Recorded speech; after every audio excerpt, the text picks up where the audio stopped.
जय श्री कृष्णा दोस्तों, हैप्पी नवरात्रि। और मेरी प्रीत बेटा को हार्दिक हार्दिक शुभकामनाएं, जन्मदिन की ढेर सारी शुभकामनाएं आपको। और हमेशा आप इसी तरीके से अच्छे से रहें। आज प्रीत का जन्मदिन है, जो कि मेरे छोटे भाई की बेटी है।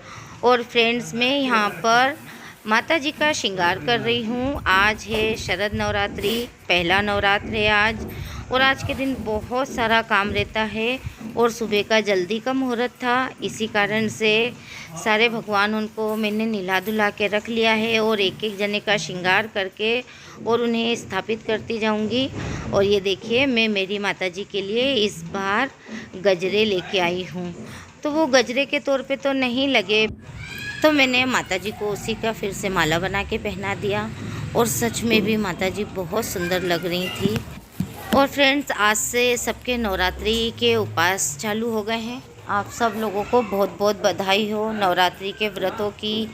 और आपके जीवन में नवरात्र मंगलमय हो, हमेशा इसी तरीके से जो 9 दिन में आपके साथ में खुशियाँ बीते, वो हमेशा इसी तरीके से लगी रहें, आपकी खुशियाँ कभी कम ना हों।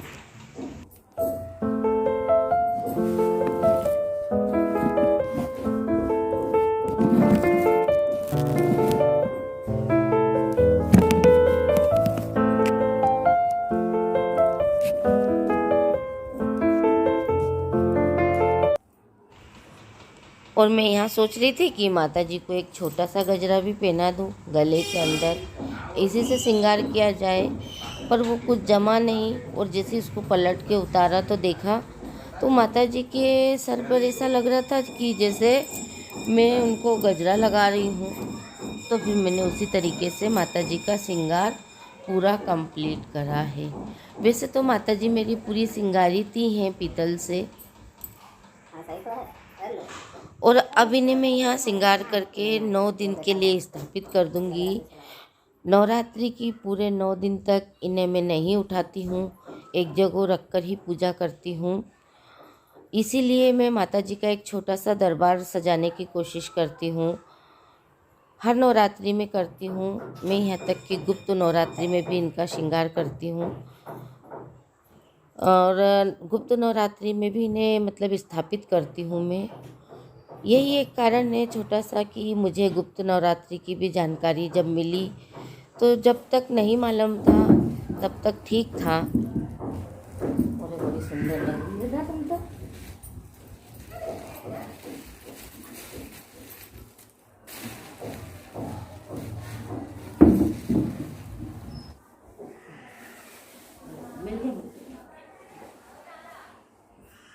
चौकी तो लाल है तुम्हारी, तो कपड़ा तो पर आसन तो देना ही पड़ता ना।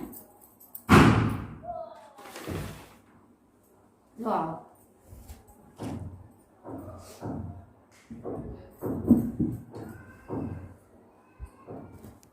आ जाओ।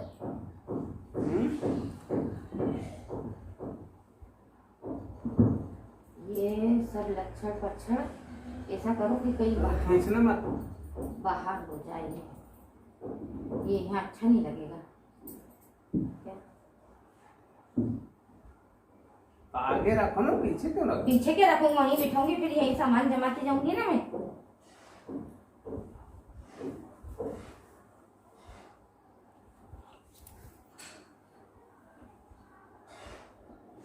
ये पीछे नहीं हो सकता ऐसा कि ऐसे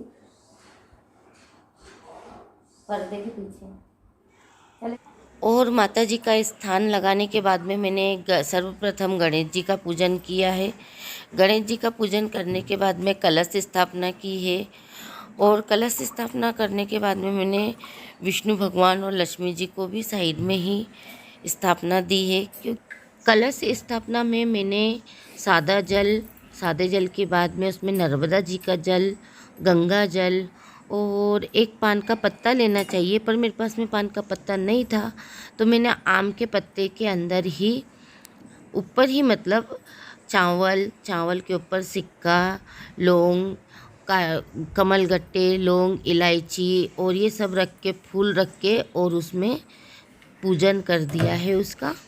और उसके बाद में उसमें आम के पत्ते लगा दिए हैं। नवरात्रि की तैयारी काफ़ी पहले से करती हूँ। मुझे नवरात्रि की तैयारी करने में 8 दिन भी लग गए हैं इस बार भी। और ये नारियल पर चुंदड़ी लपेट के और इसे मैं आड़ा नारियल ही रखूँगी, क्योंकि पहले मैं खड़ा नारियल रखती थी, पर कुछ सालों से मुझे जानकारी जब से मिली है तब से मैं नारियल को हर पूजा में आड़ा ही रखती हूँ।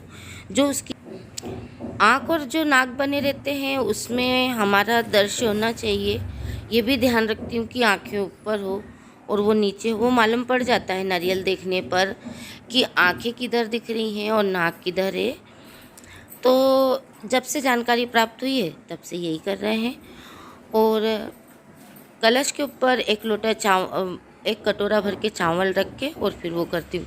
कितना भी हम सोचे कि हम कोई गलती नहीं करें, पर गलती हो ही जाती है। और फ्रेंड्स, आज आवाज़ में काफ़ी भारीपन है, तबीयत कुछ सही नहीं है।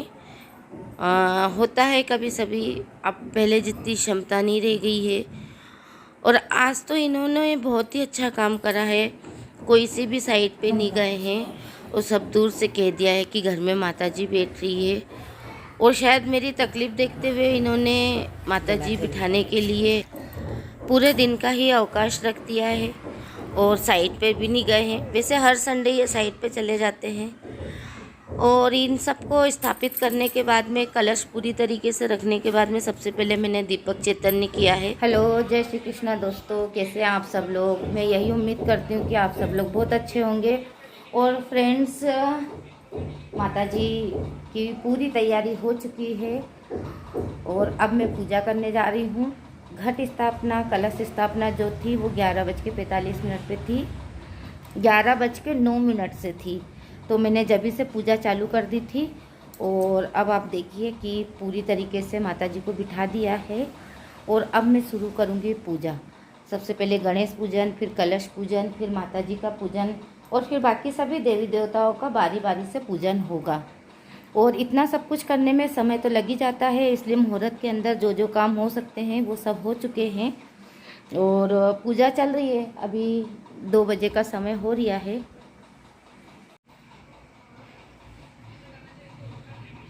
हेलो, सारे भगवान को जय श्री कृष्णा। और फ्रेंड्स, आप लोग भी दर्शन कीजिए।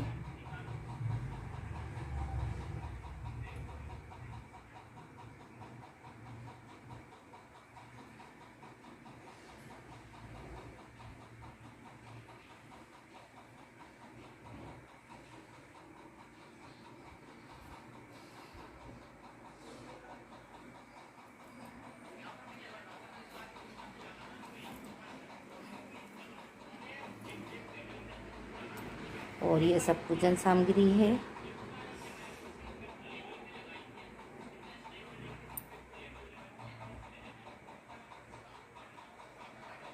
और यहीं से दर्शन हो रहे हैं माता रानी जी के। ये देखिए, शीशा संवर के बैठ चुकी हैं। ये कलश की स्थापना दी है मैंने। और ये है इस परिवार के नए मेहमान।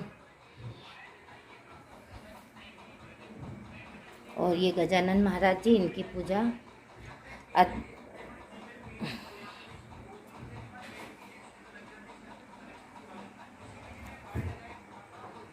और कुछ इस तरीके से मैं माता रानी का हर साल ही दरबार सजाती हूँ।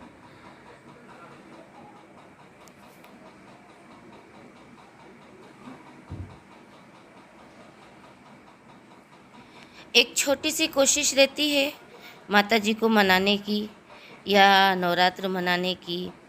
और अश्विनी नवरात्रि में होते हैं माता रानी के गरबे, जो कि पूरे इंदौर में बड़ी धूमधाम से होते हैं। वैसे तो पूरे भारत में ही होते हैं, पर इंदौर में भी काफ़ी अच्छा रश्क रहता है उसका। हर गली मोहल्ले में माता जी की स्थापना होती है और छोटी छोटी कन्याओं द्वारा गरबा खेला जाता है, जिसको कि डांडिया भी बोलते हैं। हमारे इधर गरबे भी बोलते हैं। लोग दर्शन करने आए हैं।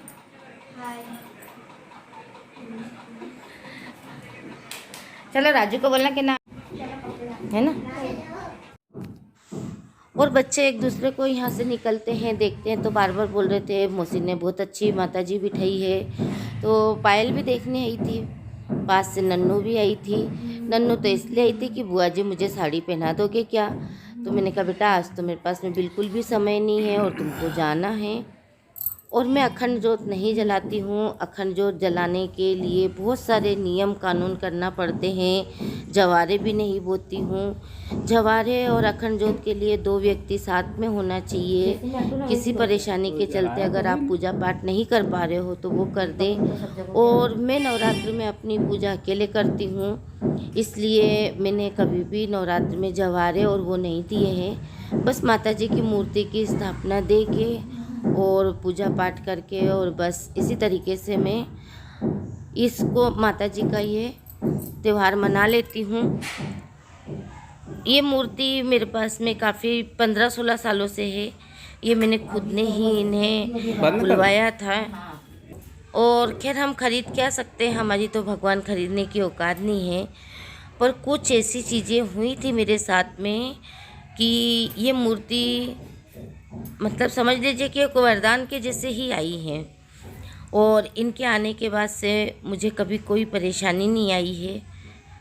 हाँ खैर ठीक है, ये तो अगर कोई कहे कि पैर में चोट आ गई है तो ठीक है।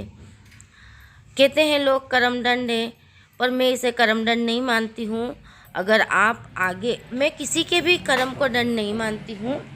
शारीरिक परेशानी कभी भी किसी को भी कहीं भी आ सकती है, हमेशा इस चीज़ को ध्यान रखना चाहिए। आपके जीवन में शारीरिक परेशानी अंदरूनी चीज़ों से भी आती है।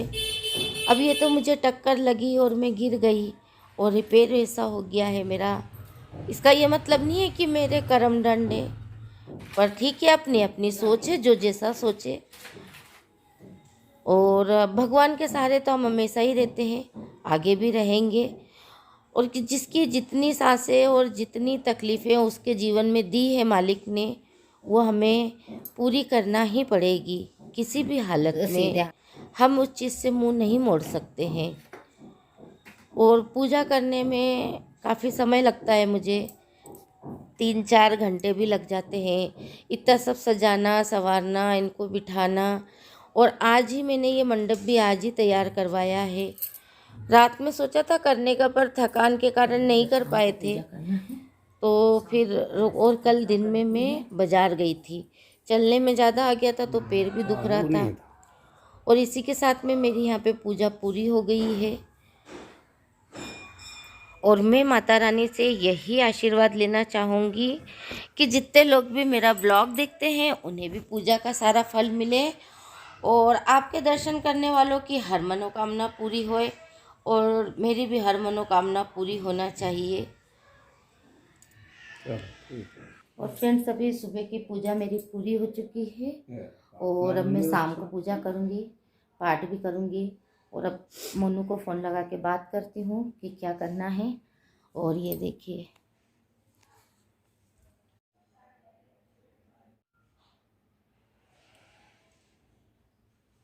ओह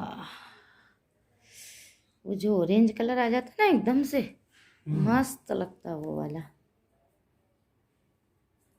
नेहा के पापा जरा सा हुआ।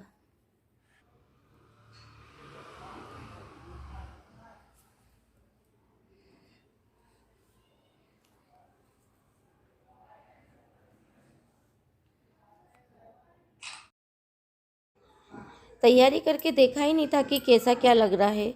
और जब बाद में देखा, दर्शन करे, इतना आनंदित लगा, इतना अच्छा लगा कि मैं बता नहीं सकती हूँ। जो लाइट का इफ़ेक्ट आ रहा था दरबार में, उसका तो बहुत ही अलग नशा था। और फ्रेंड्स, हो सकता है मेरी आवाज़ थोड़ी सी खरखरा रही है, सर्दी जैसा हो रहा है मेरे को आज फिर से। तो ज़रा आवाज़ के लिए इग्नोर कीजिएगा और खाली मेरी भावनाओं के तौर पर देखिएगा। और एक छोटी सी कोशिश करी थी मैंने आप सब लोगों के साथ में ये अपना पूजा का ब्लॉग डालने की। काफ़ी समय से मेरी इच्छा थी कि मैं इस चीज़ का ब्लॉग डालूं। और आप लोग भी इस पूजा में वेलकम है। और इनका भी मन काफ़ी पूजा में लगता था, शुरू से ही लगता था। और अब तो और ज़्यादा लगता है। और फ्रेंड्स देखिए किस तरीके के से धूप ध्यान मेरा उठ रहा है जो मैंने माता जी के दरबार में किया है। एक अलग ही ये माता कहते हैं लोग कि जब आपका धूप ध्यान अच्छा उठता है तो माता जी स्वयं आती हैं।